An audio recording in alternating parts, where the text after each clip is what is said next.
Fourier transform discussion వచ్చినప్పుడు అసలు ఏమి ఇస్తారు, ఏ ప్రాసెస్తో ఫోరియర్ ట్రాన్స్ఫార్మ్ ఇవాల్యుయేట్ చేయాలి, లైక్ x(t) ఇస్తారు.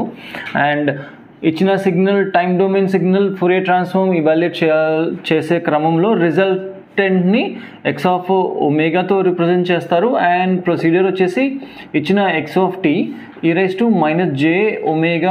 మల్టిప్లై చేస్తారు. And integration from with respect to t from -∞ to ∞. అదైతే sure. And inverse Fourier transform కట్టాల్సి వచ్చినప్పుడు ఫ్రీక్వెన్సీ డొమైన్ సిగ్నల్ ఉంటుంది x(ω). మనకు అవైలబుల్గా ఉంటుంది ఇన్వర్స్ ఫోరియర్ ట్రాన్స్ఫార్మ్ కట్టాల్సి వచ్చినప్పుడు. అండ్ రిజల్టెంట్ వచ్చేసి టైం డొమైన్ సిగ్నల్ x(t)ని ఎక్స్ట్రాక్ట్ చేయటము ఇన్వర్స్ ఫోరియర్ ట్రాన్స్ఫార్మ్. ప్రొసీజర్ ఏంటని అంటే x(ω)ని e−jωtతో మల్టిప్లై చేసి ఇప్పుడు ఈ ప్రోడక్ట్ని ఇంటిగ్రేట్ చేస్తారు విత్ రెస్పెక్ట్ టు t కాదు omega, and final -∞ to ∞, 1/2π multiply చేసేటమే ఇన్వర్స్ ఫోరియర్ ట్రాన్స్ఫార్మ్. ఈ like and Fourier transform for 1 ఒకవేళ ఈ ఫ్యాక్టర్ ఇచ్చి ఫోరియర్ ట్రాన్స్ఫార్మ్ ఇవాల్యుయేట్ చేయాలి అంటే 1 × e−jωt ఏది ఇచ్చినా, ఏ ఫ్యాక్టర్ ఇచ్చినా అది e−jωtతో మల్టిప్లై చేసేసేసి. అండ్ రిమెంబర్ ఇక్కడ టీనే ఉండాల్సిన అవసరం లేదు. ఇక్కడ టీ అది ఏ వేరియబుల్ అయినా ఇక్కడ ఉండేలాగా మనం రీఅరేంజ్ చేసుకోవటమే. అవన్నీ కూడా ప్రాపర్టీస్లో పనికొస్తాయి. టీ అంటే ఇక్కడ ఏదైతే ఉందో అది ఇక్కడ ఉండాలి, ఇంటిగ్రేషన్ విత్ రెస్పెక్ట్ టు అదే వేరియబుల్ అయి ఉండాలి. That's it. ఆ టీ అయితే ఏముంది, పి అయితే ఏముంది, లేకపోతే లాంబ్డా ఇంకేదైతే ఏముంది సేమ్. అండ్ ఇది ప్రొసీజర్. ఇప్పుడు ఈ ప్రోడక్ట్ని ఇంటిగ్రేట్ చేస్తాం with respect to t from -∞ to +∞. Right. And ఇది లైక్ ఈ integration e−jωt by -jω and the limits are -∞ to +∞. ఇప్పుడు లిమిట్స్ ప్లగ్ ఇన్ చేస్తే -jω upper limit e∞ t ప్లేస్లో ఇన్ఫినిటీ వస్తుంది కదా, e∞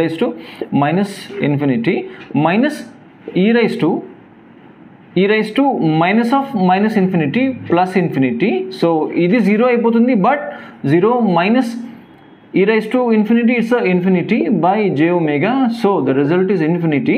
అండ్ ఏ ఫ్యాక్టర్కి కూడా ఫోరియర్ ట్రాన్స్ఫార్మ్ కానీ ఏ ట్రాన్స్ఫార్మ్ అయినా, ఫోరియర్ ట్రాన్స్ఫార్మ్ ఏముంది, ఫోరియర్ సిరీస్ ఏముంది, Laplace transform, Z transform, it's never 0. ఇక్కడ కూడా Fourier transform of 1 is not infinite, 0 కాదు, ఇన్ఫైనైట్ కాదు. మనం వేరే అప్రోచ్తో ఫోరియర్ ట్రాన్స్ఫార్మ్ ఫర్ 1 ఇవాల్యుయేట్ చేయాల్సి వస్తుంది. దానికి ముందు లైక్ ఫోరియర్ ట్రాన్స్ఫార్మ్ ఫర్ ∇ ఈ ఫంక్షన్ మళ్ళీ ఏం చేస్తాము, ఇదే ట్రెడిషనల్ మెథడ్. ఇచ్చిన ∇ ఇంపల్స్ ఫంక్షన్ e−jωtతో మల్టిప్లై చేసి ఇంటిగ్రేట్ చేస్తాము with respect to t -∞ to ∞. ఇది యాక్చువల్గా ప్రొసీజర్. బట్ ఇంపల్స్ ఫంక్షన్కి ఉన్న ప్రాపర్టీ ఏంటి, it's value ∇ it's value is 1 only at t = 0. Like ఇంకెక్కడ దీంతో మల్టిప్లై అయిన ఏ సిగ్నల్ అయినా ఆ సిగ్నల్ t = 0 దగ్గర ఎగ్జిస్టెన్స్ ఉంటుంది. ఇంకా దీనికి ఇంటిగ్రేషన్ అవసరం ఉండదు. Right. So we don't integrate. అంటే ఇప్పుడు ∇ దేంతో మల్టిప్లై చేసినా ఓన్లీ ఆ వాల్యూ దగ్గరే ఉంటుంది అండ్ ఇంటిగ్రేషన్ అవసరమే రాదు. And it's value is 1 only at t = 0 and we don't integrate this one. So ఆ రకంగా 1 × e⁻0 that's a 1. So Fourier transform for ∇ equal to 1 and ఇది లైక్ టైమ్ డొమైన్ సిగ్నల్. ఈ 1 వచ్చేసి ఫ్రీక్వెన్సీలో ఉన్నట్టు ఆఫ్ 1 అని చెప్పి రాసుకోవచ్చు ప్రాపర్టీలో కొంచెం అర్థం కావడానికి. రైట్. సో ఇందాక Fourier transform for 1 was found to be infinite. అది కాదు, 0 అవ్వదు, ఇన్ఫైనైట్ అవ్వదు. We have some value. ఇండైరెక్ట్గా వెళ్తాము ఇక్కడ నుంచి Fourier transform of impulse function ఇది కట్టుకొని. అప్పుడు ఫోరియర్ ట్రాన్స్ఫార్మ్లో ఒక ఇంపార్టెంట్ ప్రాపర్టీ ఉంది, డ్యువలిటీ ప్రాపర్టీ. లైక్ ఇదే ఇన్వర్స్ ఫోరియర్ ట్రాన్స్ఫార్మ్ రాసుకుంటే x(t) equal to 1/2π integral -∞ to ∞ x(ω) e⁻jωt d t equal to -t on both the sides. అది మ్యాథమెటికల్ రూల్కి వ్యతిరేకంగా కాదు కదా. When t equal to minus t on either side, in the sense ఇక్కడ x of minus t ప్లేస్లో minus t plug in చేస్తున్నాం అంటే 1/2π integral -∞ to ∞ x of omega అని టచ్ చేయట్లేదు. E raise to j omega ఉంది, t ప్లేస్లో minus t d omega. ఇదే చిన్న change. Next t equal to omega and omega equal to t on either side. So ఈ substitution చేసినప్పుడు d omega will be equal to dt. ఇది మారిపోతుంది కదా, d omega will be equal to dt. So ఈ changes చేస్తే so ఇక్కడ t ప్లేస్లో omega ప్లేస్లో t, x of minus omega will be equal to 1/2π, ఇటువైపు రాసుకోవచ్చు కదా, 2π రాసుకోవచ్చు కదా.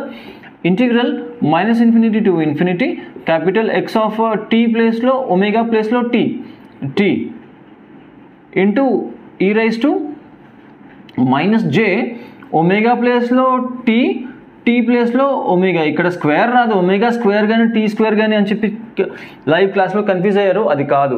రైట్, ఒమేగా ప్లేస్లో టీ ప్లేస్లో ఒమేగా యాజ్ ఇట్ ఈస్ ఇదే రిపీట్ అయిపోతుంది. And D omega is no more D omega, it's dt.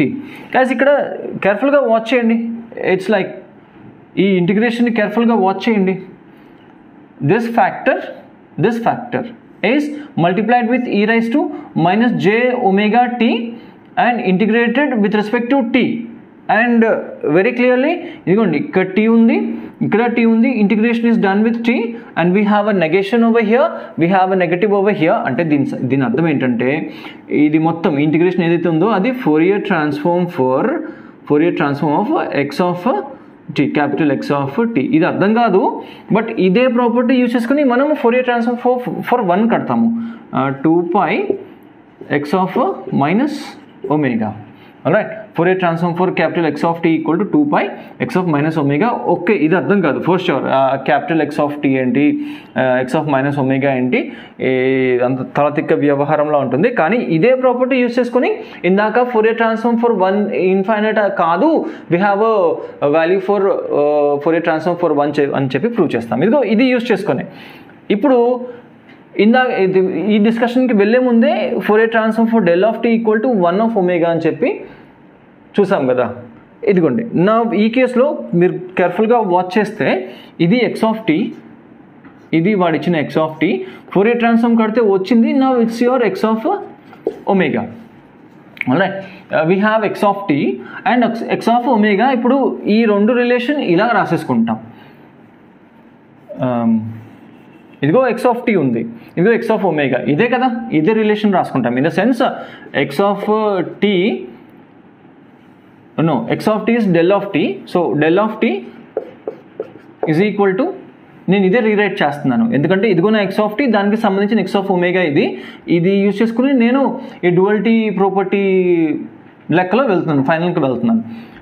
1/2π integral -∞ to ∞ x of omega, ఇదిగో నా x of omega, del of టీకి సంబంధించి ఇదిగో నా x of omega, 1 of omega 1 whatever 1 of omega e raised to j omega t d omega. Right, so same ఏదైతే steps ఇక్కడ follow అయ్యామో అదే స్టెప్స్ ఇక్కడ ఫాలో చేద్దాము. నా ఫస్ట్ స్టెప్ ఏంటి, t equal to minus t on either side, రెండు వైపులా. Del of minus t will be equal to 1/2π, ఇటు రాసేసుకుంటున్నాను కన్వీనియంట్గా ఉండేదానికి. 1/2π integral -∞ to ∞ 1 of omega e raised to t equal to minus t కదా, j ఒమేగా ఉంది, t ప్లేస్లో minus t d omega. తర్వాత we have this one, same చూడండి. Okay, ఇక్కడ ఇది రాసుకున్నాను, ఇది ఇనిషియల్గా రాసేసుకున్నాను, సేమ్ వచ్చేసింది. Alright, next omega t equal to omega, confuse అవ్వకుండా ఒమేగా ఈక్వల్ టు t.